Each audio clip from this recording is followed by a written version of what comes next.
Este é o Lições da Bíblia, o seu programa semanal de estudo profundo da Palavra de Deus. Hoje, aprofundando a nossa caminhada no livro de Deuteronômio, vamos estudar o lindo sentimento do amor que nasce no coração de Deus e chega até nós, que estamos em aliança com Ele. Vamos estudar o amor de Deus e o nosso amor a Deus. Está no ar o Lições da Bíblia.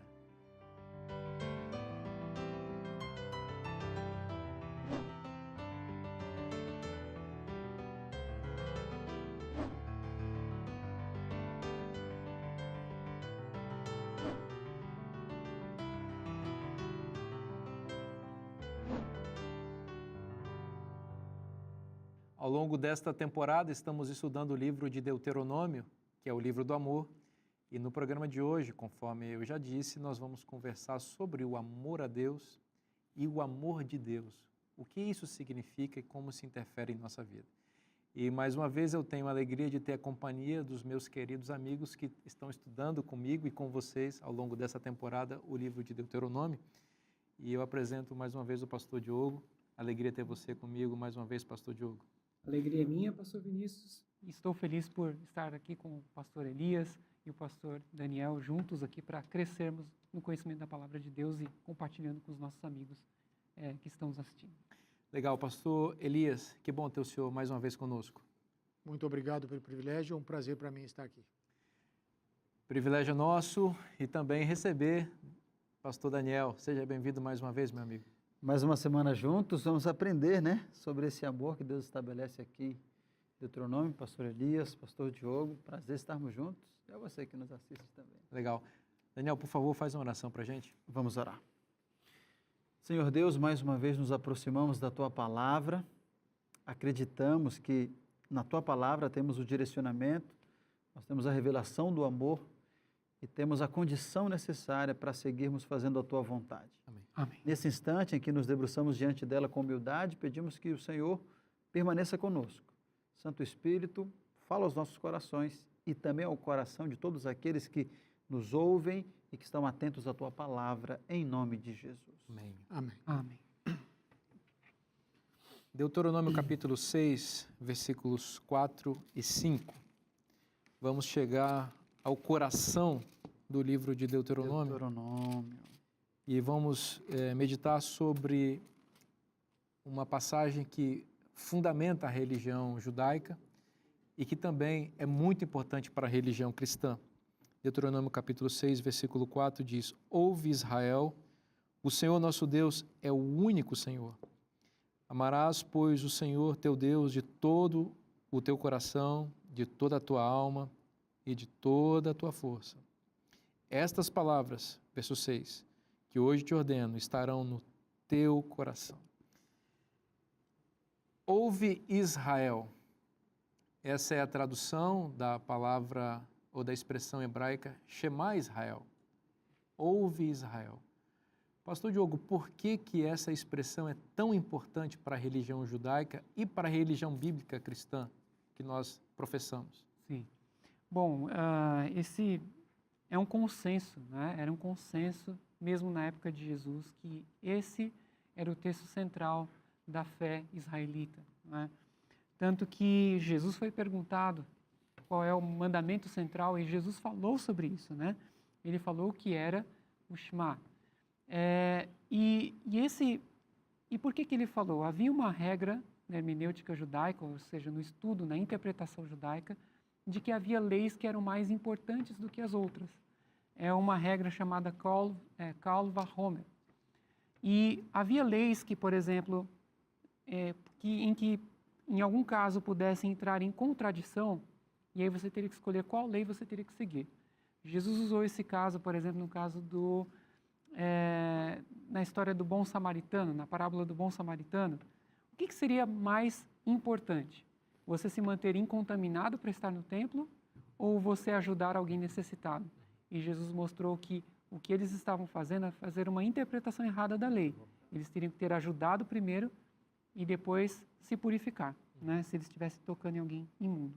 E aqui nós temos a lei mais importante, porque ela ordena Israel a amar a Deus com 3 características, com todo o teu coração, com toda a tua alma e com toda a tua força. E eu gostaria de destacar aqui um detalhe que tem aqui na língua que é bem interessante. O último aspecto aqui, com toda a tua força, no original, na verdade, não é um substantivo, mas é um advérbio, que é o advérbio meod. Quando você diz assim que uma coisa era muito boa, como tem ali no Gênesis, né? Você diz tov meod. Então, muito boa. Ele modifica o substantivo, né? Intensificando, né? Desculpe, o adjetivo ou o substantivo, intensificando. Então, é como se fosse assim, Deus falando, olha, ame o Senhor teu Deus com todo o teu coração, com toda a tua alma e com todo o teu íssimo, se fosse em português. Não faria sentido você traduzir assim? Ou com todo o teu muito, vamos dizer assim. Então, nós traduzimos dessa forma. E isso mostra para nós o seguinte, que o amor a Deus ele tem que ser intenso. Ele não é somente um assentimento racional, ele não é somente uma emoção fugaz, passageira, mas é algo intenso, poderoso, que deve preencher o nosso coração, as nossas ideias, o nosso entendimento e nos levar realmente a nos ligar a Ele. Então, eu creio que os colegas aqui vão tocar em outros pontos, mas eu destaco esse ponto que para mim é uma curiosidade sobre esse aspecto aqui. Pastor Vinícius, só pegando esse ponto aqui, o comentário bíblico apresenta nesse aspecto a ênfase da força, que é a tradução que nós temos, né? E ele transcende e trabalha a questão de tudo aquilo que, enquanto ser humano, a minha força me permitiu produzir. Então, quando a gente abre esse leque, nós temos, por exemplo, o amor a Deus de todo o coração, e aí nós temos o sentimento, a vontade deliberada, de toda a nossa alma, de toda a nossa força, tudo aquilo que eu tenho, que eu construí, que eu possuí, tudo aquilo que estão nas minhas mãos, isso tudo eu devo devotar ao Senhor, porque eu o amo. Então, esse amar a Deus, o Shema Israel, ele envolve tudo aquilo que eu sou e aquilo que eu possuo também, né? Aquilo que Deus me deu a condição de ter. E é por isso que é algo assim muito forte, o chamado que Deus faz, porque às vezes nós queremos amar assim com uma parte, ou com aquilo que não doa tanto, mas Deus nos convida para amar de forma plena. É bom fazer uma explicação aqui para benefício de alguém que está nos acompanhando, que às vezes fica em dúvida no significado da palavra alma aqui, né? Amar a Deus de toda a tua alma, todo o teu coração, de toda a tua alma e de toda a tua força, né? A alma aqui é uma palavra que está remetendo à ideia de mente, né? A psique humana, né? Então, o que o profeta está nos mostrando aqui é que Deus, ele precisa ser amado, ele quer ser amado, envolvendo todas as dimensões do ser humano. O coração remete às emoções humanas, então nós amamos também oferecendo nossas emoções. A alma aqui que remete à mente, refere-se ao amor racional que nós oferecemos a Deus a partir daquilo que pensamos, raciocinamos. E a força, e foi muito bem explicado aqui pelo pastor Diogo, que dá a ideia da intensidade, isso também tem uma relação com o corpo, né? Eu acho que aqui a gente consegue entender a ideia do tradutor em fazer e usar a palavra força, porque a intensidade tem que ver com energia, e isso passa pelo nosso corpo, né? Remete a esse aspecto do amor palpável, né? Atitudinal, que não fica apenas nas emoções ou na razão, mas vai para as ações e para a prática aqui, né? Pastor Agora, Vinícius, só um detalhezinho que, só a título de uma curiosidade, ou aliás, um detalhe importante no texto, só existe um rei de Israel que parece que viveu e obedeceu esse mandamento exatamente como descrito aqui, que é o rei Josias, onde essas palavras se repetem em relação a ele. Foi aquele rei que amou a Deus, né, com todo o seu coração, com toda a sua alma. Então, Josias, nesse aspecto, ele é um modelo de lealdade e obediência total e absoluta a Deus. E nós vamos estudar um pouquinho mais sobre Josias para frente, mas um detalhe interessante é que Josias é o rei também de Judá que, no seu período, se descobre o livro da lei, o livro da aliança. E é interessante que ele realmente vai cumprir aquilo que está previsto na aliança. Agora, pastor Elias, vamos continuar contigo aqui sobre essa palavra, o Shema, aqui, que aparece traduzido como ouvir, mas que também é traduzido na Bíblia hebraica como obedecer, e aqui entra como aquilo que Deus espera que Israel faça. Ouça, Israel. E no versículo 6, ele diz, estas palavras, também o da varinha e as palavras que Deus pronuncia.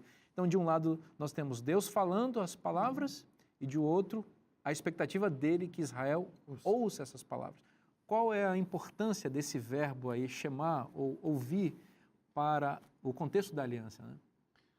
Ouvir na Bíblia não é apenas a percepção de sons, mas ouvir na Bíblia significa também obedecer.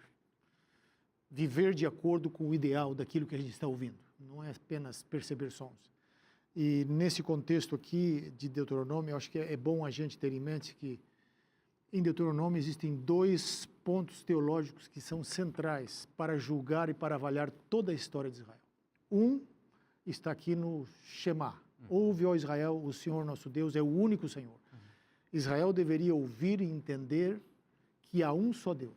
O outro ponto que aparece em Deuteronômio 12, um só lugar de culto.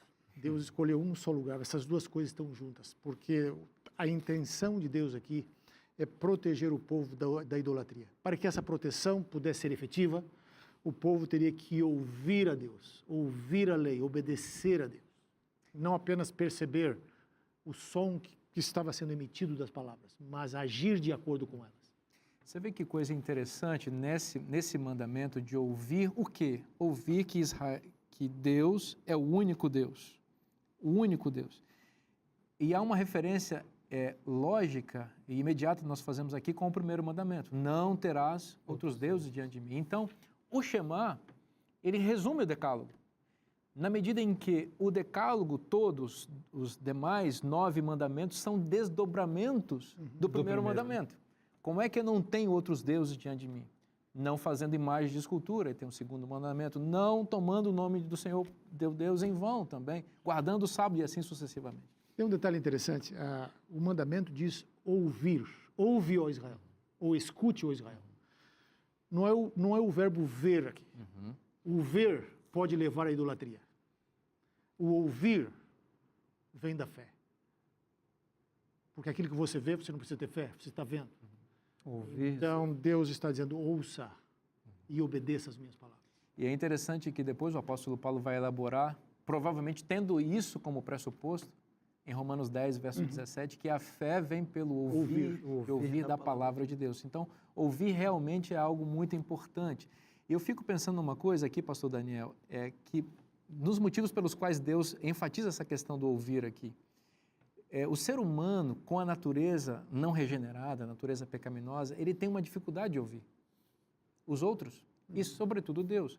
Nós gostamos muito de ouvir o eco da nossa própria voz e da nossa própria consciência, as nossas próprias ideias. Ainda que falada pelos outros, assim. Claro, a gente gosta de ver as pessoas confirmando aquilo que a gente pensa. É muito bom alguém dizer, olha, você está certo, você falou, viu, parabéns. Né? Você disse, foi ele que disse, mas era o eco do que você gostaria de ouvir. Foi eu que pensei isso daí, porque nós somos independentes por natureza, numa independência problemática. Né?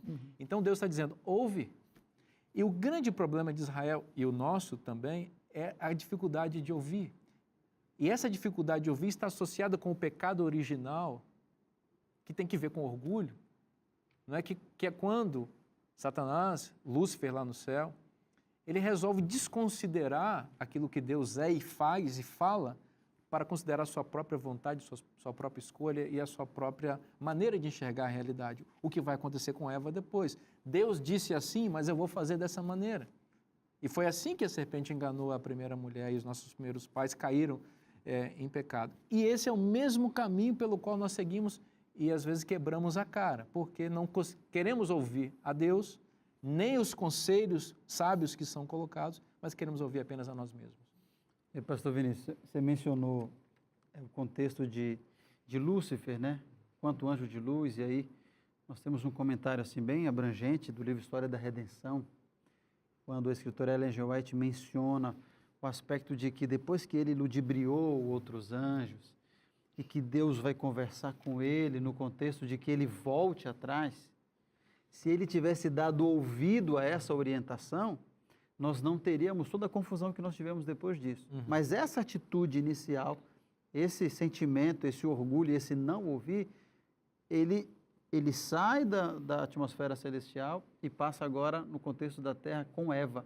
Deus falou para Adão e Eva, disse aquela árvore, e o não ouvir a Deus trouxe todas as consequências que Israel carrega durante toda a sua história. Então, quando Moisés rememora, relembra no sermão que é Deuteronômio, e ele traz o Shema Israel, ouve, é porque, puxa, vocês não percebem que foi o não ouvir que trouxe as consequências?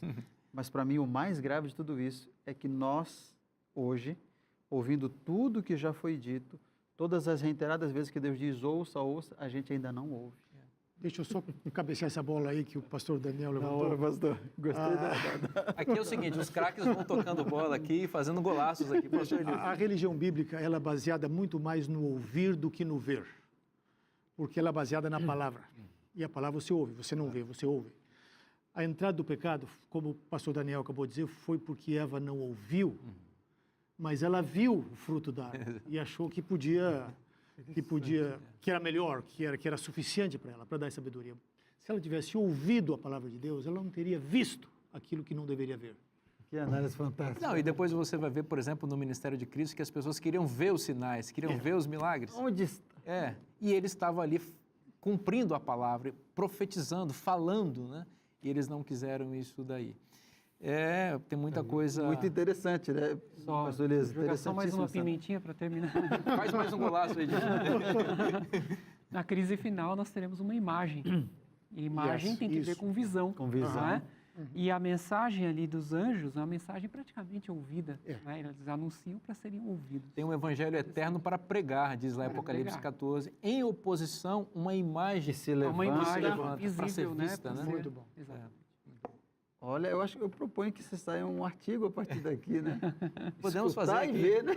Escutar e ver. A importância, né, de ouvir a palavra de Deus. A palavra de Deus é viva, é poderosa, é preciosa e nós podemos nos beneficiar dela e ouvindo, né? E hoje, no contexto cristão, não é diferente também. A gente vê muita prática de sinais e milagres, as pessoas querendo ver as coisas acontecendo, enquanto que o Deus da Bíblia, o Deus da revelação, é o Deus que se apresenta por meio da palavra.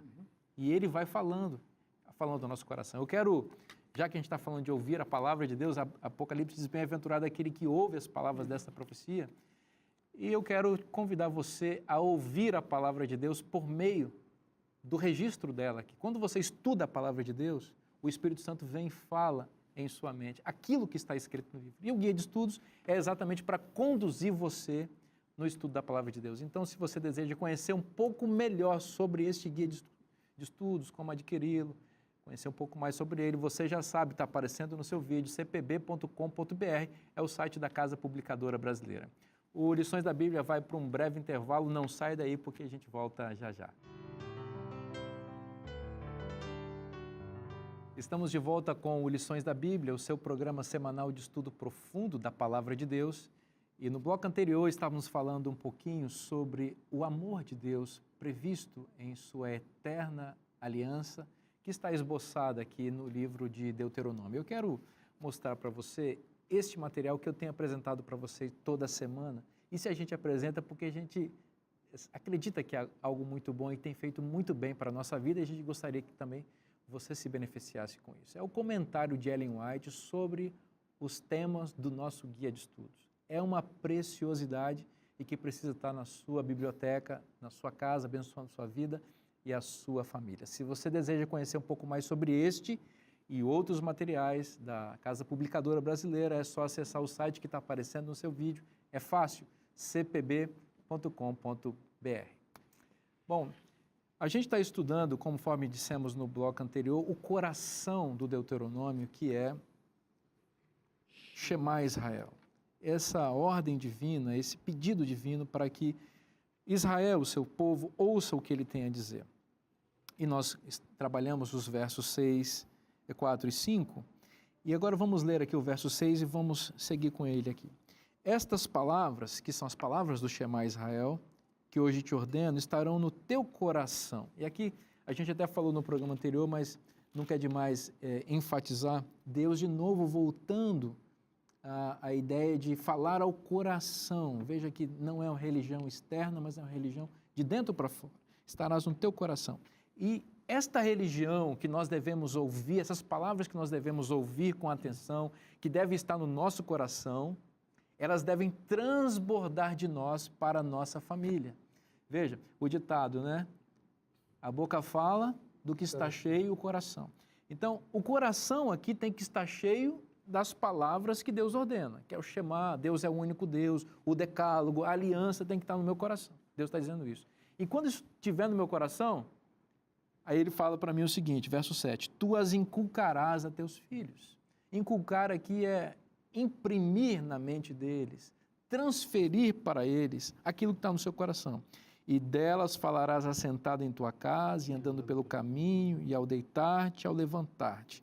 Também as atarás, verso 8, como sinal na tua mão, e te serão por frontal entre os olhos, e as escreverás nos umbrais de tua casa e nas tuas portas. Pastor Diogo, veja que coisa interessante. Deus tem um pacto com o indivíduo. Veja que os verbos estão usados aqui na segunda pessoa do singular. Né? Para você. Né? Só que Deus nunca pensa apenas na pessoa em si. Ele tem uma maneira coletiva de lidar com a humanidade, que é a partir do indivíduo e o embrião mais básico da sociedade, que é a família. Então, o pai, a mãe, transbordando de amor a Deus, deve transferir isso para os seus filhos. Né? Com certeza. Isso nos liga ao que já comentamos aqui, do chamado de Deus a Abraão, que era um plano de redenção para as famílias. E aqui nós temos esse plano de redenção acontecendo, né? No indivíduo que fala com a sua família, e Ellen White comenta no livro Lar Adventista que uma família bem ordenada, uma família abençoada, cristã, com bom testemunho, é o maior argumento em favor do Evangelho, maior do que qualquer sermão. Então, o segredo para uma vida espiritual, até estava conversando com o pastor Daniel, ele falando sobre o segredo da sua família, da sua história, né? Enfim, a história de vida dele, da importância da mãe, né? Que levava os filhos para a igreja, um no braço, um na perna, isso né? Mesmo, outro na outra. Eram né? 6. Seis irmãos, você contou, achei muito bonito o que você me falou. E o aspecto assim de que nós devemos trazer a religião para o lar. Alguns fazem, talvez, uma separação entre o que acontece na igreja e o que acontece em casa. Mas, na verdade, nós precisamos levar para a igreja aquilo que a gente viveu durante a semana. Se eu adorei a Deus durante a semana, eu vou adorar a Deus na igreja no fim de semana ou no meio da semana. E aqui diz que você as inculcará a seus filhos e delas falará em todos os momentos, assentado, andando, ao deitar-se e ao levantar-se. Então, aqui a gente tem 4 posturas, né? Que representam todos os momentos da vida. Deus está nos nossos aniversários, Deus está nos nossos almoços, Deus está na nossa manhã, na nossa tarde, à noite, e a gente precisa internalizar e viver e transpirar a religião todos os dias. E isso, pastor Vinícius, é algo que a gente vê faltar muito hoje em dia. Por quê? Porque o pai pega um celular, um tablet e deixa na mão do filho, para o YouTube, o algoritmo do YouTube, educar o filho e passar tudo que é, muitas vezes, contrário aos princípios que nós queremos ensinar. E aí o YouTube vai assentado, deitado, né, e ensinar. Literalmente mesmo. Né? Literalmente, porque a criança... Está deitado, está sentado, está andando na rua, está com fone de ouvido, ouvindo aquilo lá, enfim. Alienado nesse universo de educação paralela que corre no mundo, né? Exato. Só uma imagem que me marcou muito e eu quase chorei assim quando eu vi. Eu estava no cabeleireiro, os pais trabalhando, e eu entendo, né, os dois ocupados.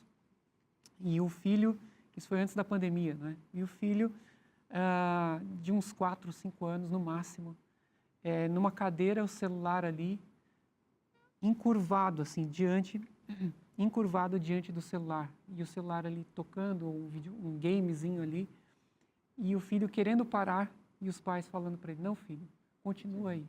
E mudava o vídeo, mudava o jogo, e deixava o filho ali. Então, isso cortou meu coração.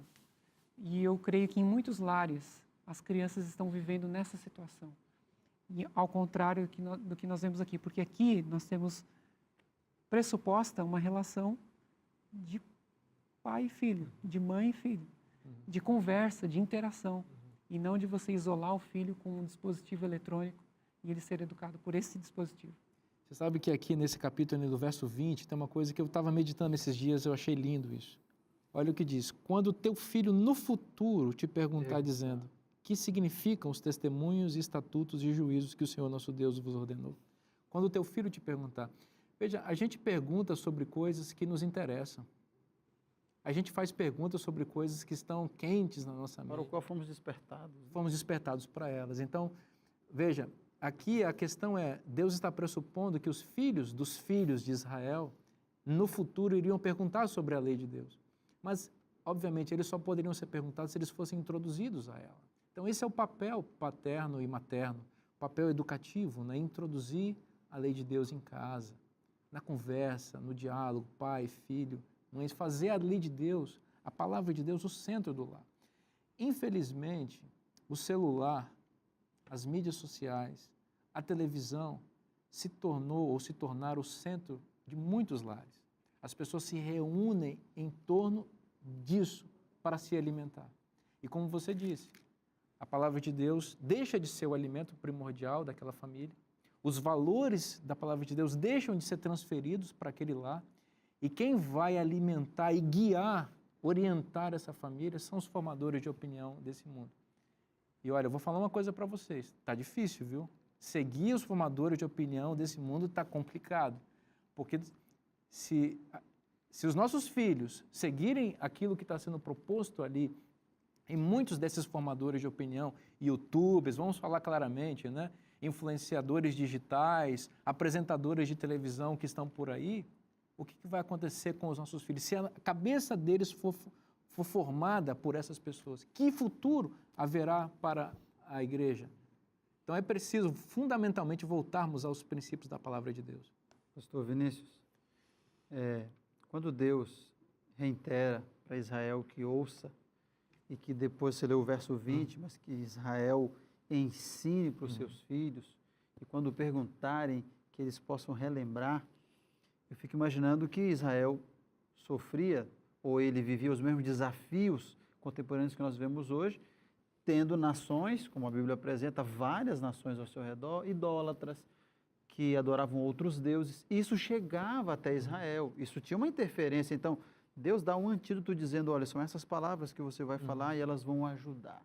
Eu tive uma grata alegria, na semana passada eu estava em viagem, e aí nós fizemos um compromisso em casa, e deu muito certo. A gente, a cada noite, temos a Bíblia Ilustrada da Família, que é a antiga Belas Histórias da Bíblia, né? São 6 fascículos, e eu falei, filha, nós vamos pegar cada um desses livros, vamos estudar cada história e passar para a próxima, perto do seu aniversário vai estar na lição tal. Fizemos de maneira que trouxesse assim uma ansiedade até para estar naquele momento. E aí eu estava para embarcar e a minha filha me ligou. No telefone da minha esposa, cheguei na minha esposa, oi papai, papai, você pode fazer o culto com a gente? Já estou com o livro na mão, meu coração ali, eu no meio da multidão, coloquei o fone, claro, filho, fui chegando para o cantinho, e aquilo me trouxe uma alegria extraordinária, porque eu pude ouvir da minha filha aquilo que eu penso que é o meu dever. Então, assim, ouvir o que a vontade que eu estivesse, que eles estavam fazendo o culto, a despeito de eu não estar em casa naquela ocasião, trouxe muita alegria. E é para isso que Deus nos chamou, nós somos chefes de família, e nós precisamos inculcar nos nossos filhos, e como líderes, orientar as pessoas, os cristãos da igreja, para que façam isso. E esse ouvir da palavra de Deus vai redundar em bênçãos para os nossos filhos, para as suas famílias. Deus salva o mundo a partir das famílias. Observem que, por exemplo, que lá desde Gênesis, capítulo 3, verso 15, a promessa do Salvador, do descendente, é uma promessa que vinha no âmbito da família. Deus falou para Adão e Eva, fiquem juntos com vocês aí, fiquem juntos, porque da união de vocês vai vir o descendente. Depois chama Abraão, em ti e em tua descendência, sua família, serão benditas todas as famílias da terra. E o método é o mesmo. O mundo é salvo por meio de famílias que se consagram a Deus, e essa é a melhor maneira de pregar o evangelho, conforme você colocou. Agora, do ponto de vista escatológico, pastor Elias Brasil, é dito que haverá uma besta, e foi mencionado isso no bloco anterior, que a besta, na verdade, vai erigir uma imagem, é uma linguagem simbólica aqui, que vai produzir uma marca, e essa marca vai ser colocada na testa e na mão. claramente a gente vê uma contrafação, uma imitação fajuta que Satanás e seus agentes fazem do método divino de se identificar com o seu povo. Enquanto Deus quer que a lei dele esteja como frontal entre os nossos olhos, ou seja, aqui na nossa mente e nas nossas mãos, simbolizando as nossas atitudes, a besta quer a mesma coisa no contexto final. Não é? É interessante pensar nesse aspecto, né? A besta, ela quer lealdade total e absoluta. E ela não vai descansar enquanto ela não dominar.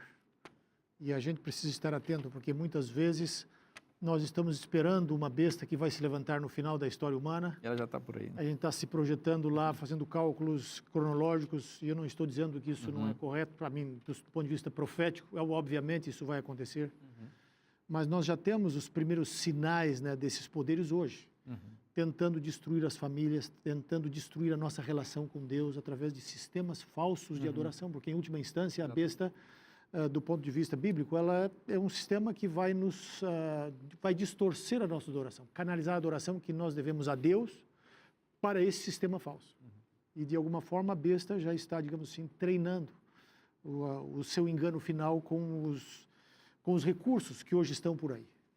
Observa, pastor Diogo, que é interessante que nessa contrafação, que é uma imitação que a besta vai fazer do método divino, ele usa a marca na testa e nas mãos. É dito aqui em Apocalipse capítulo 13. Porém, o capítulo 13 de Apocalipse não menciona que a besta se preocupa com a família. Lá em Deuteronômio 6 diz, olha, a minha lei, né, a minha aliança vai estar na mente, na fronte, nas mãos, e você fala para o seu filho. Em Apocalipse 13, a besta não está mandando você falar para filho nenhum, porque ela já está sabendo que se ela marcar você, vai marcar a sua vida. Imediatamente ela vai influenciar outras pessoas. No entanto, tem uma coisa muito interessante que aparece em Apocalipse capítulo 14, que é a oposição de Deus em relação à atitude da besta em Apocalipse 13.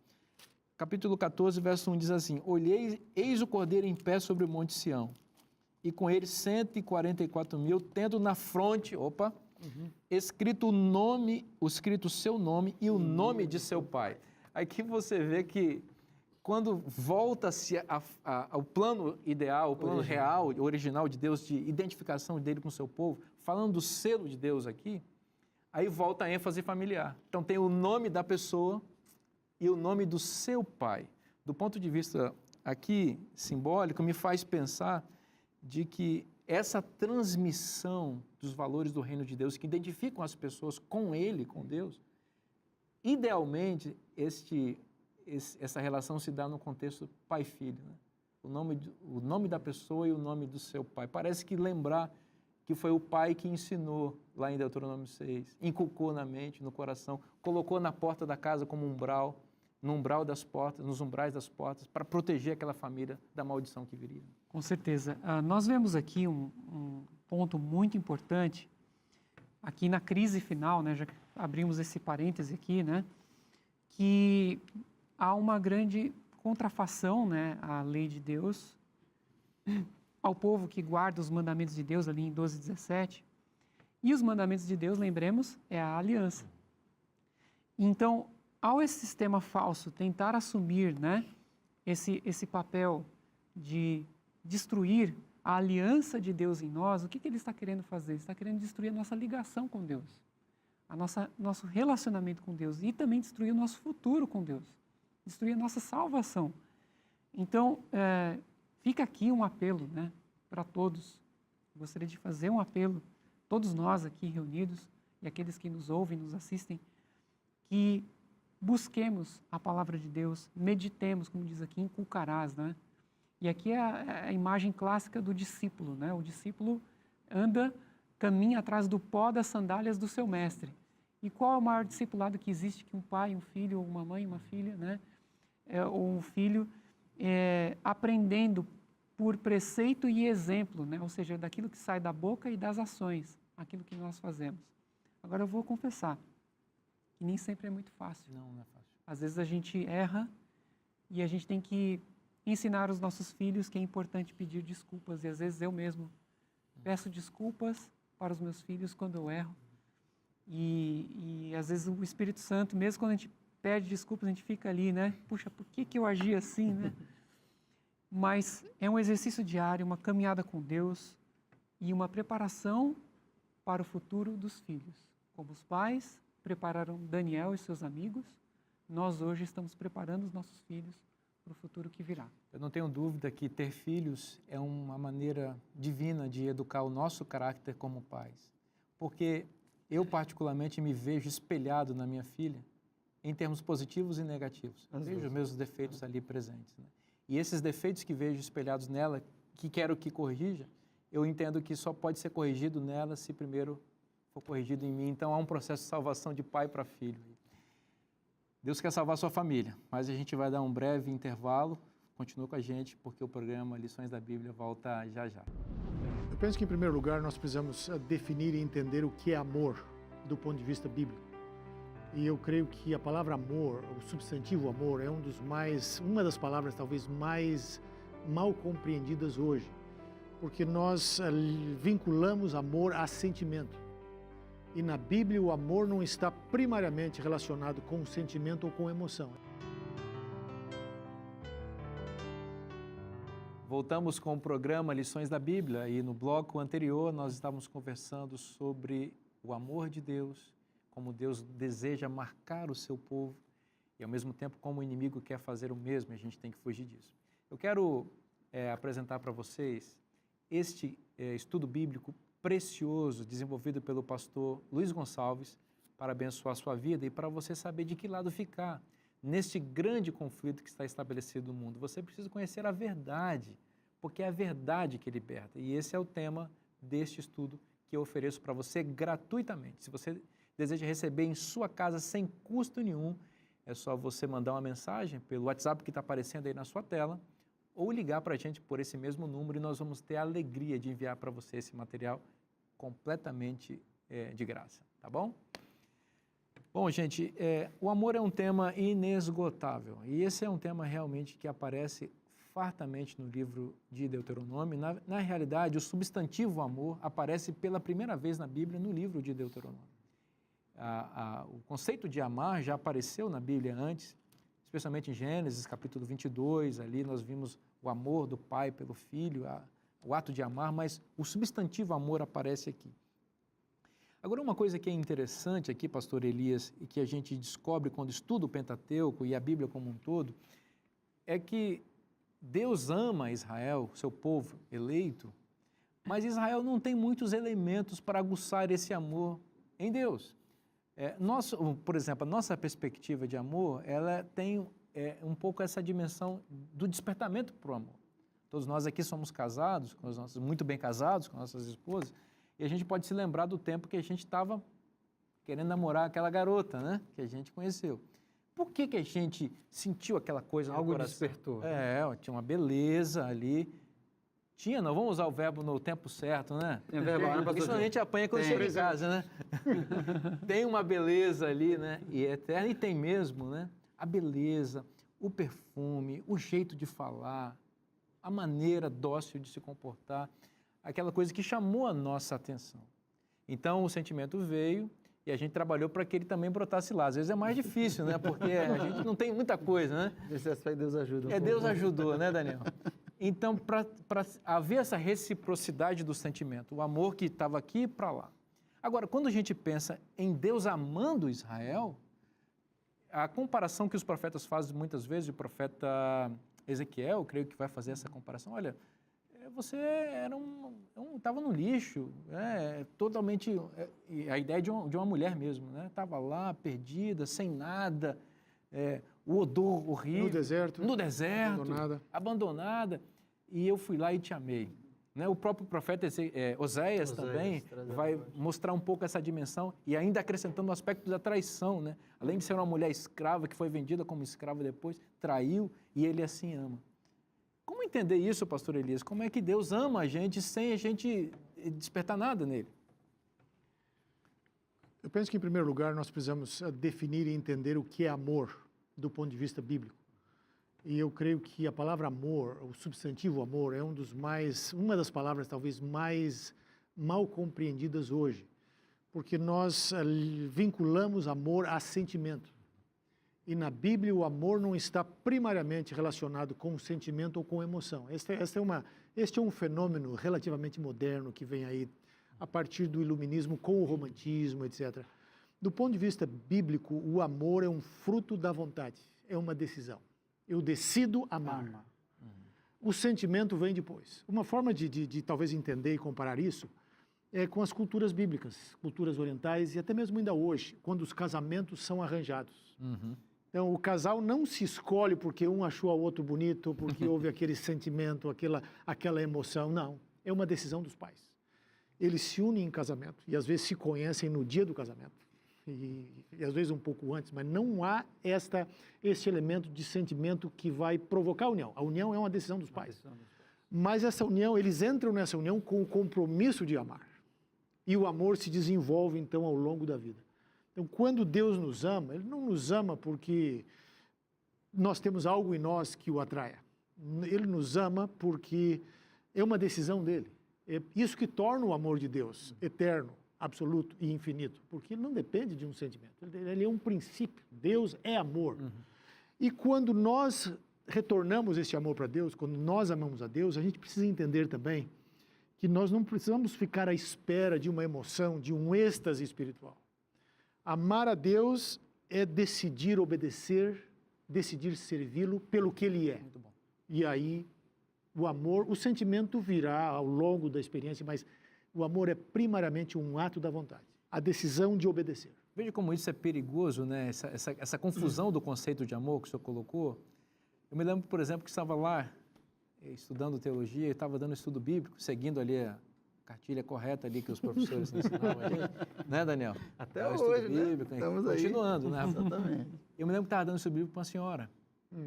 E ela era muito agradável, a gente dava estudo bíblico para ela, eu e minha esposa íamos à casa dela. E eu fazia apelos para que ela aceitasse as doutrinas à medida que íamos estudando, e chegou no apelo na doutrina do batismo, e naturalmente fiz o apelo do batismo para ela. E eu me lembro que ela falou assim: pastor, ainda não senti essa vontade, assim, essa coisa, sabe? Meu coração não se encheu desse desejo amoroso de tomar essa decisão. E eu expliquei muito: olha, a senhora não precisa sentir isso é uma decisão que a senhora toma, não é? E não, cuidado, porque o coração é enganoso. E o fato é que, lamentavelmente, aquela senhora, pouco tempo depois, ela faleceu sem sentir aquilo que gostaria, ou que dizia que gostaria, e não tomou a decisão para o batismo, e aquilo me entristeceu muito. Mas é uma realidade isso, as pessoas confundem o que é amor. Amor, pastor Diogo, também tem que ver com isso que o pastor Elias mencionou, e também está vinculado com a aliança e as promessas de Deus. Veja, por exemplo, Deuteronômio capítulo 4, versículo 37, diz assim, ó: porquanto Deus, né, amou teus pais, e aqui uma referência aos patriarcas, e escolheu a descendência deles, as descendências de Abraão, Isaque e Jacó, e te tirou do Egito, e ele mesmo presente com a sua grande força para lançar diante de ti nações maiores e mais poderosas do que tu, para te introduzir na sua terra e te dar por herança, como hoje se vê. Veja, Deus amou os pais, e nesse amor há uma promessa de aliança. Então, Deus, Ele prometeu que ia amar e Ele cumpre a sua promessa de amar. Mesmo que nós não tenhamos nada para oferecer para Ele, para aguçar esse sentimento de amor. Interessante que nosso guia de estudos colocou uma ideia que eu achei muito bonita, que foi que os israelitas dessa geração que iriam herdar a terra, eles já nasceram com uma promessa já pronta para eles, com um presente já preparado, de uma aliança que foi feita com os pais deles. Então, eles recebiam algo como uma herança totalmente imerecida e prévia, não é? Ou seja, prévia, já existia, independentemente do rostinho deles, né? Do perfume que usavam, da roupa que gostassem ou da cor que gostassem, Deus os amava. Agora a gente pergunta, já falamos sobre isso aqui, mas será que isso tem que ver com exclusivismo, particularismo ou um capricho divino? Olha, eu vou escolher abençoar você, como a teologia calvinista, ela prega, né, que Deus predestina alguns para a salvação. Aqui nós estamos falando de uma aliança e de uma eleição missionária, né? É diferente, é uma função um propósito missionário. Mas eu gostei muito de Deuteronômio 33, verso 3, que traz uma mensagem muito bonita. Diz aqui, na nossa Bíblia, Nova Almeida atualizada, diz assim: na verdade, amas os povos, todos os teus santos estão na tua mão. Mas essa primeira frase aqui, na verdade, amas os povos. Essa palavra aqui para amas, no hebraico, está com um particípio. Af, rovev, amim. Ou seja, na verdade, amante és dos povos. E isso diz para nós o seguinte, que essa é uma característica essencial de Deus. Em outro verso nós vamos ver que Deus não tem prazer na morte do ímpio. Você sentiu tristeza pela morte dessa mulher, eu já senti, eu já chorei. Por pessoas em evangelismo, por causa disso também. Todo pregador, não é? Sente um apego às pessoas, não é? E essa é uma característica divina. E Jesus lá na frente disse, né, que se nós gostamos de dar boas coisas aos nossos filhos, quanto mais o nosso Pai que está nos céus. Então, Deus amou Israel, mas amou todos os povos e queria chegar ao coração dos povos por meio de Israel. Agora, pastor Diogo e pastor Daniel também aqui, tem uma coisa interessante que é ponto pacífico que Deus ama. Deus é o amante dos povos, conforme você colocou, e Deus é amor, é a essência da natureza dele, e é muito bom saber que Deus nos ama. Isso é ótimo. Mas não existe um relacionamento de amor com uma pessoa só amando, porque seria amor platônico, né? A pessoa está namorando com a outra, até que a outra descobre e termina, né? E aí não é por aí que funcionam as coisas com Deus. Deus ama, mas veja o que diz Deuteronômio capítulo 10, versículo 12. Agora, pois, ó Israel, que é o que o Senhor requer de ti? Não é que temas o Senhor teu Deus e andes em teus caminhos e o ames e o sirvas, e sirvas ao Senhor teu Deus de todo o teu coração, de toda a tua alma. Pastor Daniel, Deus ama, mas Ele também quer ser amado, né? Qual é a relação entre amor e temor? Porque temor também aparece aqui. É para amar tendo medo? Me explica isso daí. Interessante, eu voltaria a 1 João 4, 17 e 18, para poder fazer essa relação entre o amor e o temor, ou o amor e o medo, é a confusão que possa haver nesse aspecto. João diz assim: no amor não existe medo, antes o perfeito amor lança fora o medo. Então, de que maneira nós podemos entender essa relação de amor e temor a Deus? O amor ao nosso Deus é o mandamento principal, está carregado aí por toda a Bíblia. Quando a gente vai, por exemplo, para Apocalipse 14, no contexto das 3 mensagens, temei a Deus e dá-lhe glória. Então, o temor ao Senhor, ele é a antessala da glorificação que eu farei ao Senhor, o reconhecimento. E o temor, ele se harmoniza perfeitamente com o amor, porque o temor, ele é o reconhecimento. Então, quando eu comparo quem eu sou, vamos olhar para Israel. Israel era pecaminoso, Israel todo o tempo prometia, não conseguia cumprir. E quem era Deus? Deus era o Deus de amor, o protetor, o cuidador, o que fazia os milagres. Essa percepção de quem Deus é o temor que eu tenho para com Ele, é o reconhecimento de quem Ele é, comparado com quem eu sou. E a relação que eu desenvolvo em reconhecer quem Ele é, ela se dá através do amor. Porque mesmo sendo quem Ele é, grandioso, onipotente, Ele me ama. Como já dizia o pastor Bulhão, né? Como não amar quem tanto me ama? E aí eu finalizo nesse aspecto que eu mencionei do Apocalipse. Nós só poderemos dar glória ao Cordeiro, glória ao Senhor, depois que nós o temermos. E temê-lo é reconhecer quem Ele é. Hoje nós vivemos grandes dificuldades de muitas pessoas que até defendem linhas diferentes daquelas que nós acreditamos a partir da Bíblia, porque elas não reconhecem tais aspectos na Bíblia, não reconhecem que Deus fez aquilo, que aquele milagre não era, porque primeiro elas não o temem, porque temer é reconhecer quem Ele é. Quando eu reconheço quem Ele é, então eu aceito e recebo o que Ele fez, eu acredito naquilo. Portanto, amar e temer se harmonizam. Existe uma relação muito interessante entre o temor do Senhor e a obediência aos mandamentos. Uma das primeiras ocorrências da expressão temor ou temer, do verbo temer, na Bíblia, é exatamente em Êxodo 20, quando Moisés, o Deus, ali pronuncia o decálogo e o povo se afasta com medo. Aí Moisés diz, não, ele fez isso para que o temor dele esteja em vocês. Ou seja, há uma relação entre aquilo que Deus fala no Decálogo e a expressão de temor. Apocalipse 14 diz: temei a Deus e dai-lhe glória. E há uma explicação ampla nas Escrituras relacionando o temor à obediência à lei de Deus, que é uma forma de expressar o amor a Deus. Pastor Vinícius, quando nós tememos a Deus, nós não vamos tentar manipulá-lo, porque na idolatria existe o conceito de que você faz o ídolo e você manipula para que o ídolo faça aquilo que você quer. Você utiliza ele como um talismã. Quando nós tememos a Deus, nós percebemos que, de fato, nós não podemos controlar a Deus. Nós precisamos nos submeter a Ele. O amor a Deus é um princípio fundamental da aliança, a nossa parte na aliança. Deus nos ama e Ele espera que nós o amemos de todo o nosso coração. E não é difícil amar a Deus, porque Ele é tudo, Ele nos dá tudo. Ele nos dá a vida e nos dá a promessa da vida eterna. O convite de Deus para você é: venha amá-lo de todo o coração e você vai herdar as bênçãos que Ele tem a te oferecer. O amor de Deus e o amor a Deus está na Bíblia. Se está na Bíblia, é bom para você. Eu te espero na próxima semana para continuarmos estudando a Palavra de Deus aqui no programa Lições da Bíblia. Eu tenho certeza que eu, os meus convidados aqui e você seremos muito abençoados. Até semana que vem, um forte abraço e até lá.